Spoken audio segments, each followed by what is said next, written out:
Music is frequency programming. Music is frequency. What frequency are you being fed? If I play with those frequencies, right, I can target certain parts of the mind, target the frequency to go to certain parts of the mind, and I can literally, if I want you to astral project, or if I want you to go to sleep, or if I want you to go into a meditative state, I can make my music do that. The brain processes information electrically. It communicates with the cellular structure electrically, and it operates within a certain band of frequency. If you can broadcast frequencies carrying information, this technology has long been known, carrying information and perceptions within the frequency that the brain decodes information, the brain will decode those frequencies and will have those perceptions. You can externally influence people's perceptions externally by broadcasting these frequencies that we interact with, because we are antenna.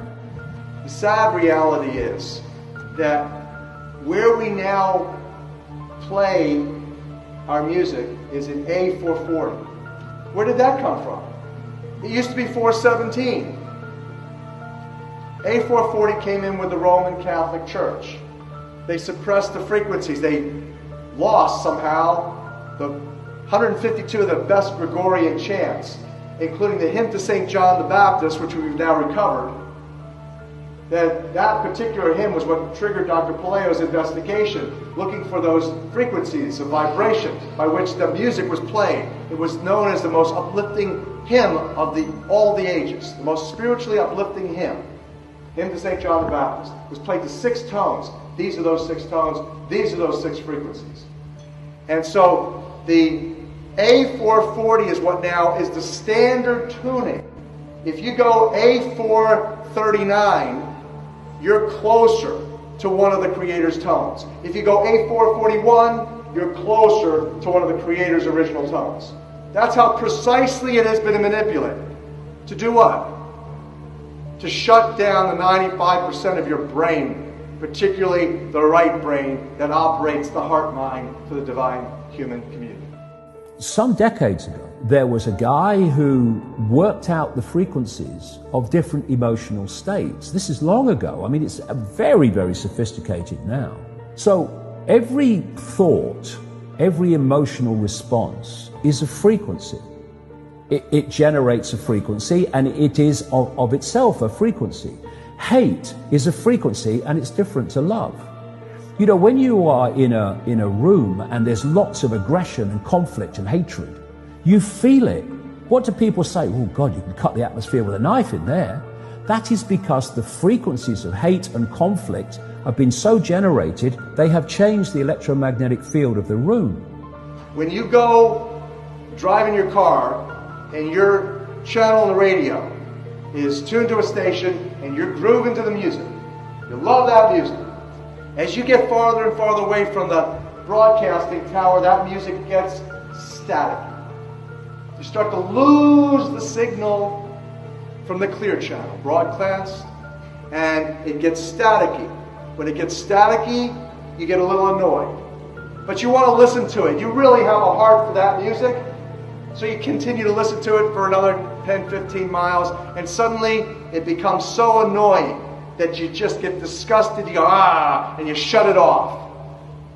And if you continue to listen to it, you get sick.